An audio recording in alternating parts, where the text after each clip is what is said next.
नमस्ते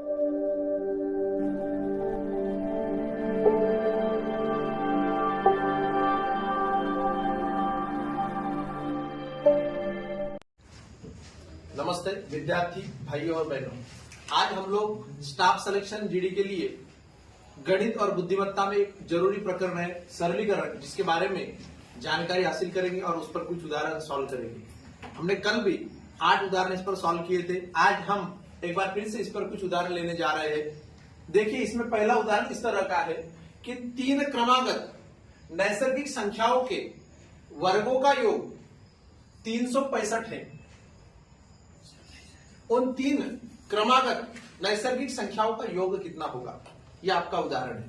तो मैंने आपको समझने के लिए इसे एक्स वाई जेड के रूप में लिखा है, लेकिन आपको इस तरह सॉल्व नहीं करना है।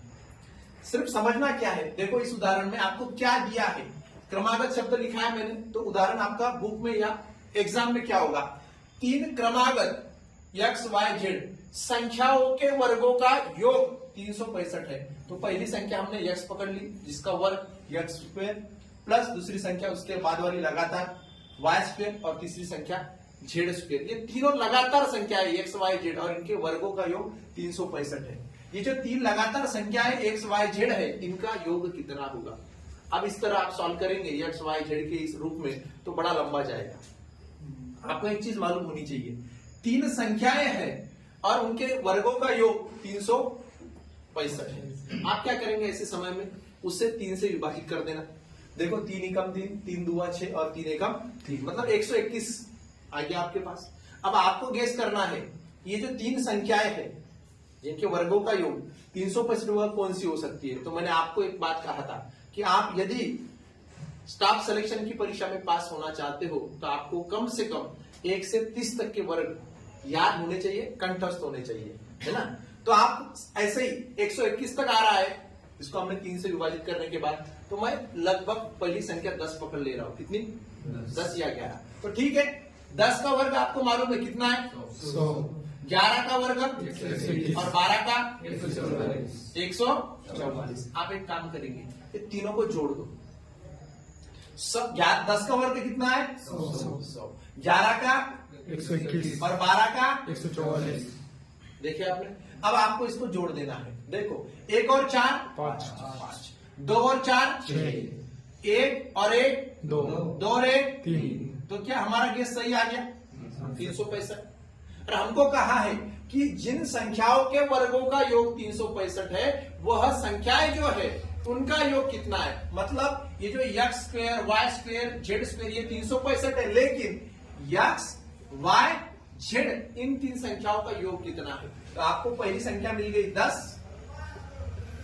दूसरी संख्या मिल गई 11 और तीसरी संख्या मिल गई 12। अभी तीनों को जोड़ दो, 1 और 2 3, 1 और 1 2 और 1, 3। तो क्या उन 3 संख्याओं का योग 33 होगा। 100% 33 होगा। कितना होगा, 33 इज द करेक्ट आंसर। ठीक है, ये हुआ हमारा पहला प्रश्न। समझ में आ रहा है, हाँ या ना। ओके, नेक्स्ट है कि कुछ युग्मों की संख्या है जिनके वर्गों का अंतर, कुछ युग्म है धनात्मक युग्म है, कुछ धनात्मक युग्म है कि जिन संख्या के वर्गों का अंतर 45 है, वह युग्मकों की जोड़ियां कितनी होगी या कितनी होगी। ये आपका सवाल। ऐसे सवाल में आप क्या करते हो मालूम है, बड़ा इधर उधर घूम जाते हो। आपको बिल्कुल घूमना नहीं, आपको इस तरह के सवाल में एक ही चीज करना है कि उन युग्मों के वर्गों में कितना अंतर है। आपको कितना दिया है, 45। बस आप एक काम करेंगे, 45 गुणाकार आ सकता है या गुणनफल आ सकता है, ऐसी कितनी जोड़ियां बनेगी, कितनी जोड़ियां बनेगी, ऐसी कितनी जोड़ियां बनेगी, जितनी जोड़ियां बनेगी उतने युग्मक होगी। 45 गुणाकार आ सकता है, ऐसी कितनी जोड़ियां बनेगी, जैसे कि 9 गुना में 5, 9 5 45, 15 गुना में 3 और 45 गुना में 1। इसके अलावा कोई जोड़ी बनती है क्या 45 गुना कराने वाली, बताओ कौन सी बनती है। हाँ, वो तो हुआ 9 गुना में 5 किया और 5 गुना में 9, दोनों एक समान है। तो इस तरह का प्रश्न जब भी आप सॉल्व करेंगे तो आपको ये चीज मालूम होना चाहिए। इससे कहते हैं अवयव पद्धति। ठीक है, आपको नाम ना आए पद्धति का चलेगा, लेकिन आपको सॉल्व करते आना चाहिए। देखो, इसको सबसे पहले आप 3 से भाग देंगे। तीन एकम तीन। 4 में से 3 गया, कितना बचेगा? एक। 1। 5 ऊपर से ले लिया आपने, कितना हो गया? 15। 3 5। एक बार फिर से आप 15 को कौन सी संख्या से विभाजित करेंगे? 5 से भी कर सकते हो, 3 से भी कर सकते हो, लेकिन हम चाहेंगे कि आप छोटी संख्या से करें। ठीक है, 3 5 और 5 को कौन सी संख्या से भाग जाएगा? 5 से। 5 एकम 5। तो देखो आपके पास 3 3 और 5 यह अवयव है। अब आपको क्या करना है, इनको 15 गुणाकार दो संख्याओं का है, सॉरी 45 गुणाकार है। कितना है दो संख्याओं का गुणाकार? 45। इस तरह से डिवाइड करना है। देखो आप देखो, 3 गुना में 3 9 और 9 गुना में ये 5 45। ठीक है, अब देखो एक बार फिर से, 3 गुना में 5 15 गुना में 3 45। और नेक्स्ट देखो, या फिर ऊपर से भी शुरू कर सकते हो। ठीक है, 5 दिया और 15 गुना में 3 45 और 45 गुना में 1 45। तो इस तरह जिन युग्मों की संख्या के वर्गों का अंतर 45 है, ऐसे युग्मकों की जोड़ियां या फिर युग्मक बोल तो जोड़ी कितने बन रहे हैं? 1 2 3। आपको पर्याय में ढूंढना है 3, और ये आपका सही और सटीक जवाब होगा। तो ठीक है, इस तरह का सवाल जब भी आए तो आप कंफ्यूज ना हो।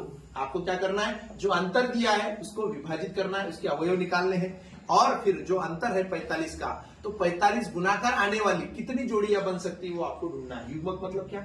जोड़ियां। तो आपको ढूंढनी है। बराबर है, 9 गुणेला 5, 9 गुना में 5 45, 15 गुना में 3 45 और 15 गुना में कितने युग्मक है? 3। ठीक है, ओके। नेक्स्ट, 4 अंकों की सबसे बड़ी पूर्ण वर्ग संख्या कौन सी है? ये आपका नेक्स्ट सवाल है। ठीक है, स्टाफ सिलेक्शन के एग्जाम में आ चुका है। अब सबसे पहली बात तो आपको ये भी समझनी चाहिए कि 1 अंक वाली सबसे बड़ी संख्या कौन सी है? बताओ। 9। 2 अंकों वाली सबसे बड़ी संख्या कौन सी है? 3 अंकों वाली सबसे बड़ी संख्या कौन सी है? 999। और 4 अंकों वाली सबसे बड़ी संख्या कौन सी है? 9999। देखो हमारा अगला सवाल था, 4 अंकों की सबसे बड़ी पूर्ण वर्ग संख्या कौन सी है? सबसे पहले बात तो हमको एक चीज मालूम होनी चाहिए कि 4 अंकों की सबसे बड़ी संख्या कौन सी है? बताइए। 9999। ये बात आपकी सही है, लेकिन 9999 किसी संख्या का वर्ग है या नहीं? नहीं, किसी भी संख्या का वर्ग नहीं है। लेकिन हमको ढूंढना है कि 9999 के आसपास, पीछे, आगे नहीं। आगे जाएंगे तो 5 अंकों वाली संख्या मिलेगी, हमको तो 4 अंकों वाली संख्या चाहिए। तो इसके पीछे कोई ना कोई संख्या होगी जो किसी संख्या का वर्ग है ना? तो ऐसे समय में हम वह संख्या ढूंढेंगे जिसका वर्ग 9999 के आसपास आता है। तो देखते हैं कैसे ढूंढेंगे। तो यहां से हम 2 गट या 2 ग्रुप बनाएंगे, एक 99 का और दूसरा भी 99 का। एक ग्रुप बनाते समय हम इस तरह ड्रॉ कर लेंगे। अब हमको देखना है कि हमें कुछ वर्ग भी याद होने चाहिए। बराबर है, आपको 10 का वर्ग मालूम है कितना है? 100। ठीक है, 15 का 225, 9 का 8 का 64। ठीक है, कोई बात नहीं। अब मुझे बताइए 99 के पहले आने वाली ऐसी संख्या जो किसी ना किसी संख्या का वर्ग है, वह कौन सी है? 81। 81 जो है वह किसी ना किसी संख्या का वर्ग है। क्या आप बता सकते हो 81 किस संख्या का वर्ग है? 9 का वर्ग है। मैं यहाँ पर 9 लिख लेता हूँ। ठीक है, कोई बात नहीं। अब आपने जिस संख्या का वर्ग यहाँ पर लिया है उस संख्या को आपको यहाँ पर लिखना है। लिखने के बाद उसे एक बार फिर से लिखना है, दोबारा लिखकर उसका क्या करना है? जोड़ करना है। क्या करना है? जोड़ योग करना है। योग यानी कि क्या? जोड़ना, बेरीज, एडिशन करना है आपको। ठीक है, अब देखिए इधर का आप क्या करेंगे? घटा। इधर क्या करेंगे? घटाओ या घटाना, कम करना, माइनस करेंगे। इधर 9 में से 1 गया, कितना बचेगा? 8 बचेगा। और 9 में से 8 गया, 1 बचेगा। देखो हमने देखा है कि भागफल की क्रिया में हमेशा हम एक अंक नीचे लाते हैं, लेकिन जब भी हम किसी संख्या का वर्गमूल निकालते हैं या कोई पूर्ण वर्ग संख्या ढूंढते हैं, ठीक है, तो हमें क्या करना होता है? हमने जो ग्रुप बनाया है उसे पूरा का पूरा नीचे लाना होता है। देखो अब नेक्स्ट ग्रुप कौन सा है हमारा? 99 का। इसको पूरा का पूरा हम नीचे ला लेंगे, कोई बात नहीं।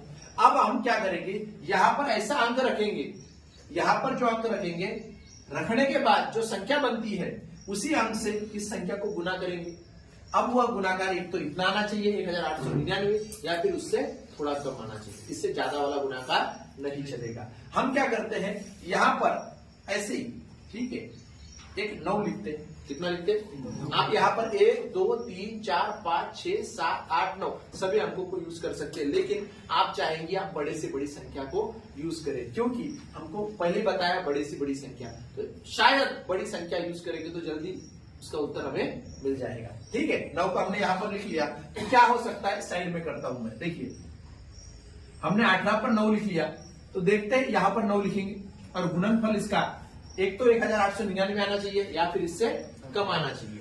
देखते हैं 9 गुना में 9 81 8 आगे चला जाएगा, 9 गुना में 8 72 72 और 8 को जोड़ दो 80 मतलब यहाँ पर 0 और आगे फिर से कितना जाएगा 8 9 एकम 9 और 8 को जोड़ दो कितना 17। ठीक है, अब हम क्या 9 से बड़ी संख्या यहाँ पर ले सकते थे?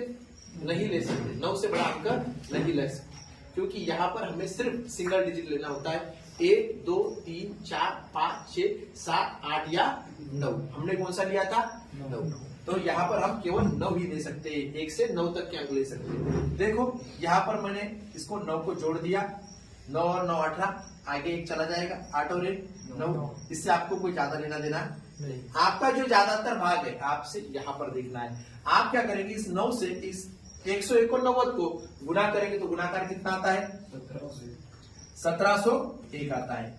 आप क्या करेंगे 1899 में से 1701 को घटा देंगे। ठीक है, घटाने के बाद कितना बचता है वह देखना है आपको। कितना बचता है 198। अब आपको ये भी चीज देखनी है, आपने 9 लिया था यहाँ पर, वो 9 यहाँ पर आ गया, वो 9 यहाँ पर आ गया।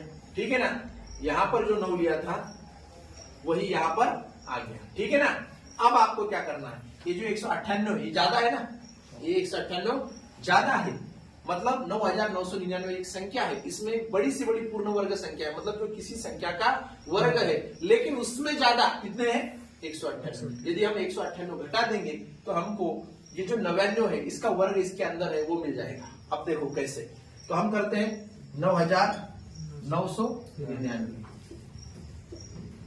इसमें ज्यादा कितने हैं पूर्ण वर्ग संख्या से 198। 198 हम घटाएंगे, देखो बचता कितना है 1 0 8 मतलब 4 अंकों वाली बड़ी सी बड़ी संख्या जो किसी ना किसी संख्या का वर्ग है वह है 9801। और आपको ये भी मालूम होना चाहिए कि वह वर्ग जो है 99 या 99 संख्या का वर्ग है 9801। लेकिन हमारा प्रश्न क्या था कि 4 अंकों वाली सबसे बड़ी पूर्ण वर्ग संख्या कौन सी है, और इसका सही जवाब है 9801।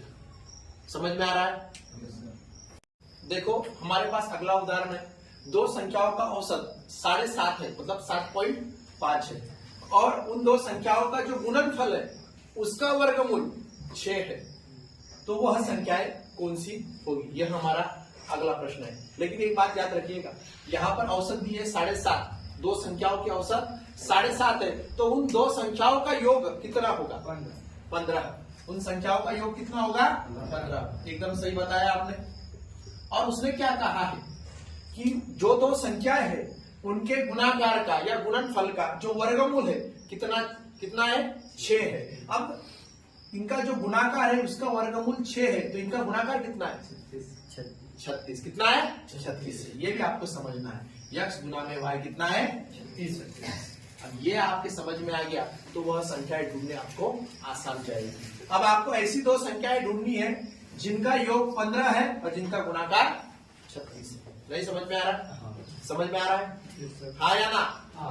ओके, अब हम क्या करेंगे 36 के फैक्टर निकालेंगे यहाँ पर, और इससे हमारा काम बहुत ही आसान हो जाएगा। ठीक है, अब देखो हम 2 से भागेंगे क्योंकि यह सम संख्या है। बे कम बे 3 में से 2 को घटा दो, कितना बचेगा 1। हमने ये जो घटाव किया है या घटाना किया है, वजहबाकी की है, ये मन ही मन की है, और जो शेष बचा है उसको यहाँ पर लिखा है। ठीक है, 6 नीचे आ जाता है 16 बन जाता है। बे 8 16। एक बार फिर से 18 को कौन सी संख्या से भाग जाएगा 2। बे 9 18। अब 9 को हम कौन सी संख्या से भागेंगे 3 से। तीन तिया और तीन को 3 से तीन एकम 3 ये हमको अवयव मिल गए हैं यहाँ पर। अब इनमें से हमको क्या करना है, योग आना चाहिए कितना 15 और गुणाकार आना चाहिए 36। तो आप एक बात देखिएगा, बेदुआ और 4 तिया 12, एक संख्या में ऐसे ले लेता हूँ 12 और दूसरी संख्या ले लेता हूँ। क्या 12 और 3 का योग 15 आता है? यस। क्या 12 और 3 का गुणाकार 36 आता है? यस। और 36 का वर्गमूल 6 है या नहीं? यस। तो वह संख्या कौन सी होगी? 12 और 13। यदि आपको यह अवयव गिराना आता है तो आपको जवाब न भी आसानी से आ जाएगा। लेकिन आपने यदि बुक की तरह हर चीज करने की कोशिश की तो उल्टा हो जाएगा। आपको जल्दी आना चाहिए, इसीलिए आपको जब भी आप कोई उदाहरण सॉल्व करेंगे तो उसे ढंग से पढ़ना आना चाहिए, उसमें जो डाटा दिया है वो समझना चाहिए, और डाटा देने के बाद समझने के बाद आपको कैलकुलेशन भी अच्छे से आना चाहिए, और आपके पास कई शॉर्ट ट्रिक्स होनी चाहिए कि किस तरह उस प्रश्न के उत्तर को ढूंढना है। इसका एक तरीका आपके पास होना चाहिए। ठीक है, तो यहाँ पर हमारे पास तरीका था, इसने उदाहरण दिया था कि दो संख्याओं की औसत 7.5 है, उन दो संख्याओं के गुणनफल का वर्गमूल 6 है, तो वह संख्याएं कौन सी होगी। हमने पहली बात तो देखा था कि वो दो संख्याओं की औसत कितनी है, 7.5 है। दो संख्याएं है, औसत 7.5 है, तो उनका योग हो जाएगा 15। ये आपकी बात सही थी, दो संख्याओं का योग 15 है। और आपको कहा था उन दो संख्याओं के गुणनफल का वर्गमूल 6 है, तो मुझे बताइए उनका गुणनफल कितना था? 36। तो आपको ऐसी संख्याएं ढूंढनी है जिनका योग 15 है और जिनका गुणनफल 36 है। आपने फैक्टर गिराया यहाँ पर और आपको दो संख्याएं मिल गई। पहली संख्या मिली आपको 12 और दूसरी संख्या मिली 3। 12 और 3, इनका योग होता है 15 और इनका गुणनफल होता है 36। ठीक है, तो यहाँ पर ये आपको जवाब मिल गया कम समय में। ठीक है, नेक्स्ट उदाहरण आपको इस तरह दिया था कि किसी संख्या के वर्ग में से उसकी 21 गुना संख्या हम घटा दे तो कितने बचते हैं? 100 बचते हैं। कितने बचते हैं? 100। इसे हम पर्याय में से भी सॉल्व कर सकते हैं, लेकिन आपको इसलिए लिखा है यहाँ पर कि आप उसका तरीका समझिएगा। ठीक है, देखो कोई संख्या है जिसका वर्ग है, उसमें से उसकी 21 गुना संख्या हम घटा देंगे तो 100 बचेगी। तो एक संख्या समझिए हमने यक्स, उसका वर्ग निकाला तो यक्स स्क्वायर, और यक्स का जो 21 गुना होगा वो 21 यक्स, तो एक्स स्क्वायर में से एक माइनस 21 यक्स आपको घटाना है, कितना बचेगा? 100। आपको इजी तरीके से बता रहा हूं, जैसे यक्स स्क्वायर करना है माइनस 21 यक्स करना है, और ये जो 100 है प्लस इधर आने के बाद माइनस हो जाएगा। क्या हो जाएगा? माइनस। ठीक है, अब आपको क्या करना है, ऐसी संख्या ढूंढनी है। देखो आगे नहीं जाना हमें, यहाँ पर हमारा जवाब हमको मिल जाएगा, इसके आगे हमको नहीं जाना है। जब हम कोई बुक खोलेंगे तो बहुत लंबा लंबा होगा, लेकिन हम यहीं पर उसका जवाब ढूंढ लेंगे। ठीक है, गुणाकार आना चाहिए 100 और योग आना चाहिए कितना? 21। तो देखते ऐसा कुछ है क्या?